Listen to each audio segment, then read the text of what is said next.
Last time we started section 14.2, which was area of polygons and circles. And we had talked about three formulas at the very end. And let me remind you what those were. They were for a rectangle, a parallelogram, excuse me, and a triangle. And we're looking now at example number 7. It says, suppose we know that line L at the top is parallel to line AB. What does that tell us about the areas of triangles ABP, ABQ, ABR, and so forth? What do you know about the areas of those different triangles?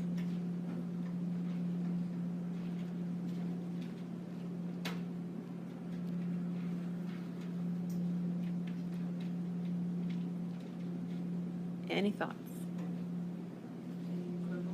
They are. Do you know why, Rachel? Rachel is speculating that they are equivalent, that they're equal areas, and she's right. Can you help her out, Alicia? Why would that be true? They would all have the same height because the lines are parallel. Okay, so pause that. Does everybody see how they all have the same height? So height of triangles, remind you, just is like where I've got the picture here. It's not the triangle picture, but the picture of the parallelogram. Height is measured perpendicularly. And when you have parallel lines, the perpendicular height would be the same for all of those, right? Okay, good. And then continue. And then all of them have AB in them, which would be the base. So Right. They all have exactly the same base. And so if we're calculating 1/2 base times height, and all the bases are the same, and all the heights are the same, then what's the area? The same, right? Yeah, they're equivalent, like you said. So the areas are all equal.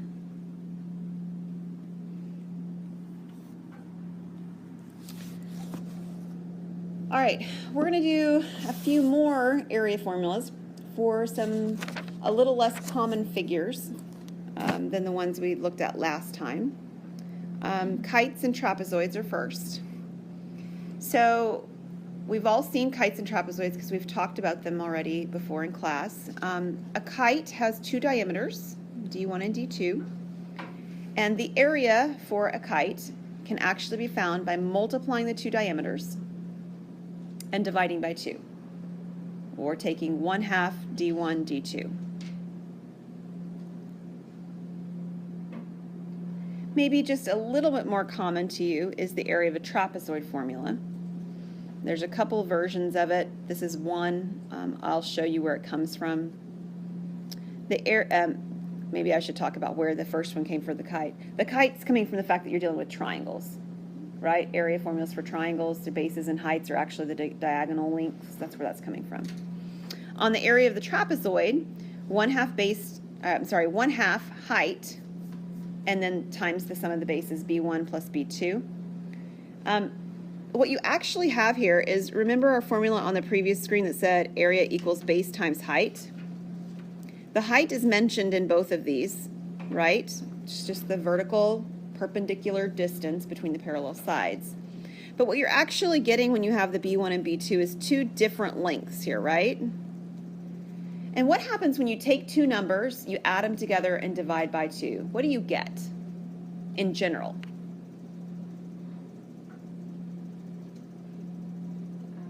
The average.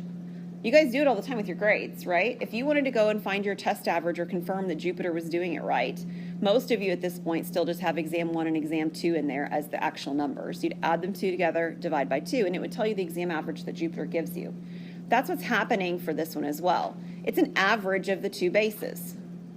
All right, so the base on the top, the base on the bottom, we average them, and that's the average height, or the average length of the base, and so then we're getting the 1/2 base 1 plus base 2. All right, here's another interesting one. This one applies to all regular polygons. In particular, it becomes more useful the more sides we have.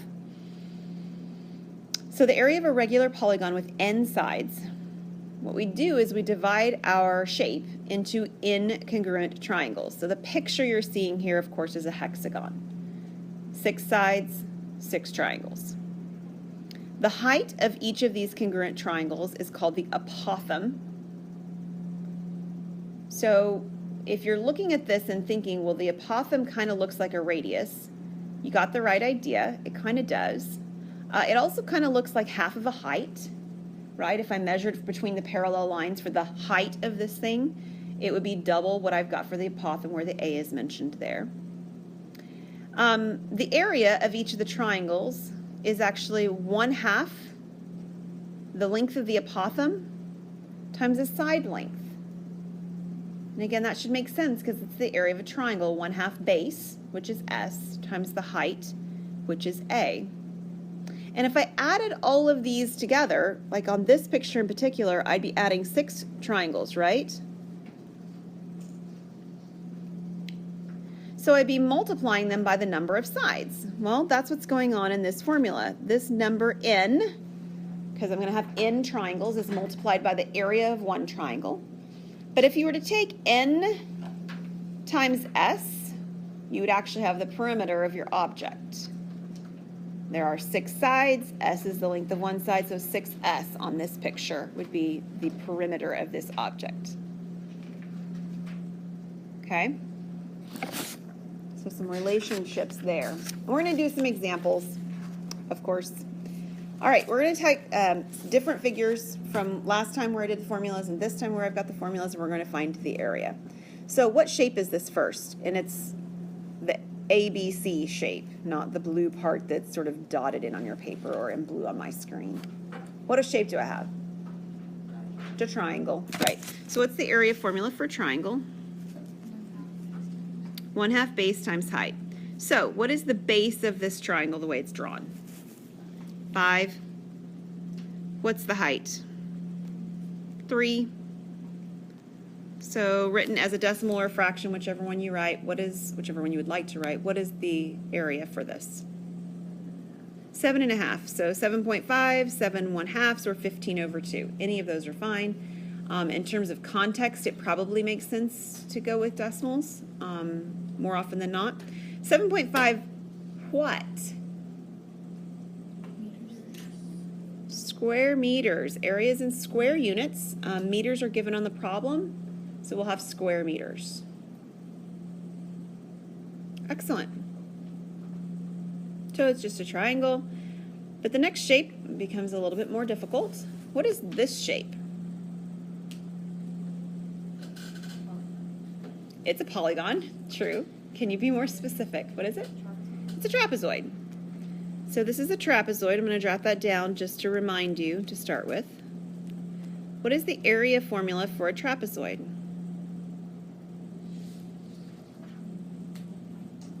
1/2 height times B1 plus B2.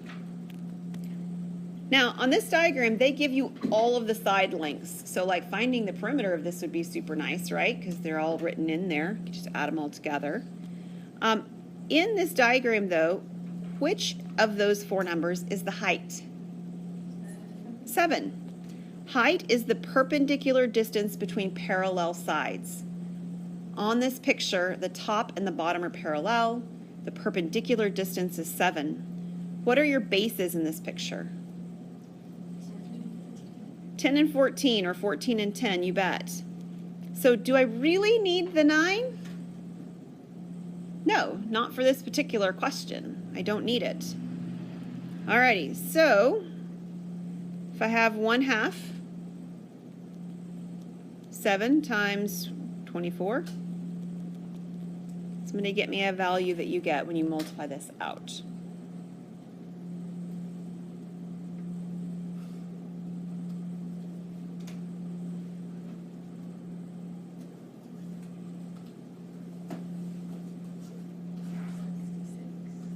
Nope, but you're in the ballpark. How about 1/2 times 24? Let's start there. What's that? That's 12. So this is just 12 times 7 when we break it down like that. What does that give me? 84 is right. 84 what? Centimeters squared. Yeah, we've got square centimeters on this one. Make sure you put your units, all right? Okay, what is the shape on C? It's a kite. And what's the formula for the area of a kite? 1/2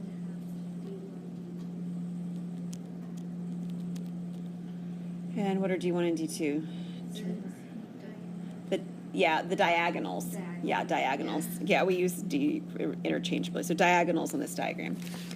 In this picture, it's kind of hard to see what they're trying to indicate to you. They're indicating that 6 is the full length across. So it is the diagonal length, and the same for 8, okay? So 8 is also the full length across, like that. So how will I find this form? I mean, what will I put in? The 6 and the 8, right? All right, so what is 1/2 of 6? 3, and 3 times 8 is 24. 24 what? Square centimeters.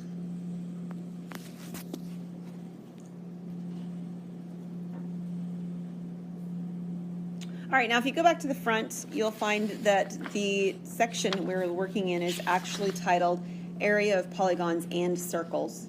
So we're going to do the circles part next. To start with, our area for our circle, which imagine you're familiar with from high school and before, is that area equals pi r squared. What you may be less familiar with, simply because we don't use it as frequently, is the area of a sector. A sector is a pie-shaped section of the circle bounded between 2 radii and the arc of the circle. Now, we talked about arc length already, which looked a lot like this picture. And when we talked about arc length, we were measuring this distance right here, like we were measuring the length of the pizza crust, kind of an idea. And this we're actually going to measure is the area of the slice of pizza.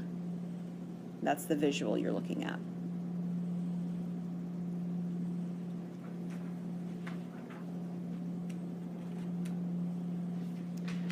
So what you actually see is you see the same area formula, right? Pi r squared, that's a circle in there.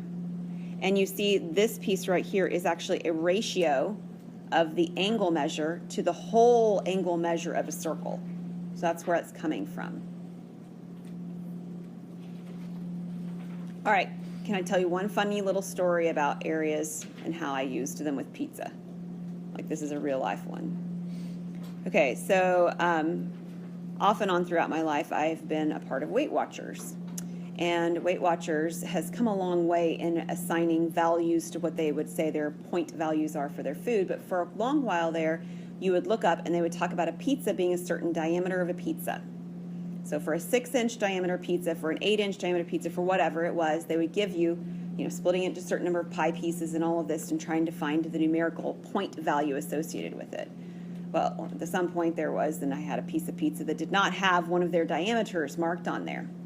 And I used this to try to figure out how much area of pizza I had to compare it so that I could get the number that was should have been approximately assigned to my slice of pizza. All right, so I've done this argument before in actual real life. As silly as it sounds as that example, it really happened. So we're going to find the area of a sector. So imagine the area, how much pizza you ate, if you will. So the area formula for an area of a sector is theta divided by 360. Remember, it's a ratio of angle measure, degrees. And then it's pi r squared. So what is my angle measure here? 60. So I've got 60 degrees over 360 degrees. I have my pi, and what's my r in this picture? 4. 60 and 360 divide very nicely. They're actually 1/6. There's my pi, and what's 4 squared? 16. Now, maybe you're looking at this and you're asking, well, do I have to simplify that part of it? And the answer is no, you don't have to. I'm kind of a fan of simple multiplication, division kind of things I do before I stick things in the calculator, because the more times I push a button on the calculator, the more error options I have of pushing the wrong thing. So I usually simplify things that I find when I'm doing it that are simple for me to simplify. So if that doesn't apply in a particular problem to you, that's fine. We are going to get an approximation with decimals here. It really doesn't make sense to talk about the area of a real-life object in terms of pi, right? I mean, like if somebody asked you what's the area of this circle, or this pizza pot, piece of pizza, and you tell them 8/3 pi, they're going to look at you like you just stepped off, the boat. Like that's not going to make any sense if you're talking about a real-life scenario. So we're going to go with decimal approximation, 2 decimals. So what do you get if you multiply all this out with the pi in your calculator, not 3.14, but the pi button from your calculator? What were you going to get? And 2 decimals. Did you get one, Jillian? Okay. I just saw your calculator. What'd you have? 8.38. That sounds too big. But maybe it's not. Maybe I just have something written down wrong over here.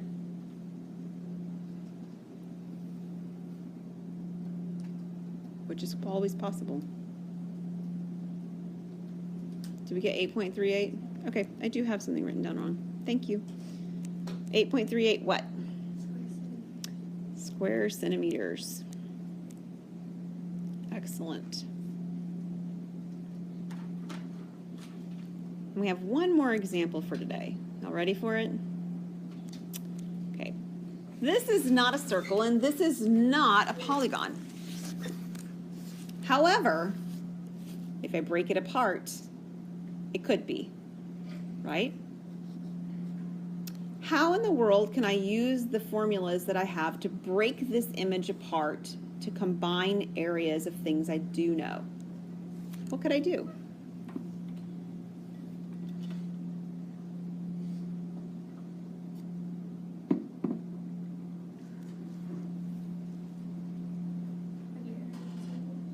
What's that? Find the area of the circle. Okay, so if I find the area of the circles directly, that would mean, oops, I want to do my yellow.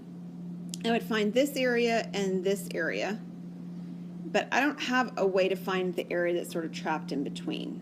So would you do like, You're on the right track, Casey, but a little bit more. Alicia, what do you think? could you cut it up where it's like there's a square or a rectangle or whatever in the middle and then do the semicircles on the outside? Okay.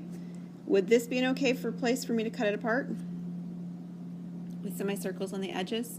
So I am going to use the circle that Casey mentioned, but it won't be either of the circles that's actually drawn in my picture.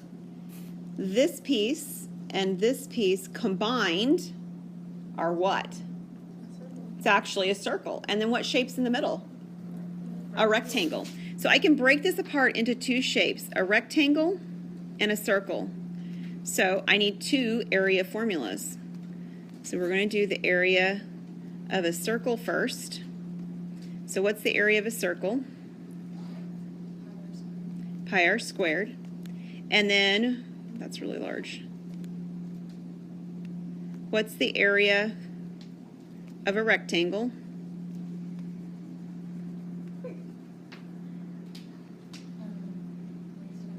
Length times width.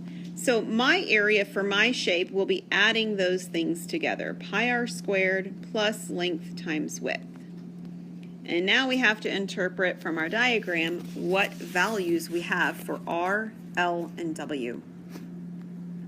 So the pi r squared is the part that's for the circle. What's the radius of the circles? There were 2 of them, but what's the radius of the circle in this shape? Everybody good with 8? Awesome. So that's pi 8 squared plus. How about the length and the width of this rectangle? Length's the easy one because it's marked. What's the length? 20. What's the width of this rectangle? 16. Where'd you get 16? It would be the diameter of the circles. Everybody good with that? So if I were to write it in here, this would be 8, and this would be 8. So I'd have 16 across the actual diameter of my circle. I can simplify a little bit, not a whole lot to be useful, but this would be 64 pi plus, I think it's 320. Whether you write that down or not, you're going to still find an approximation after that. What do you get with 2 decimals when you add that and multiply it all out?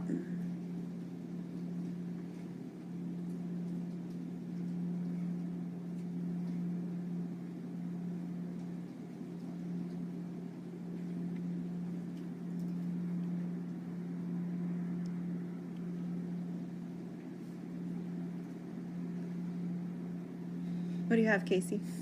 521.06. Okay. Do I have a second on that? Jillian's nodding her head. That's what I have written down as well, so that looks good to me. Does it make sense how we broke it apart into pieces we could work with? I think you have another one you get to break apart in your homework that's got pieces that you can work with if you break them apart well.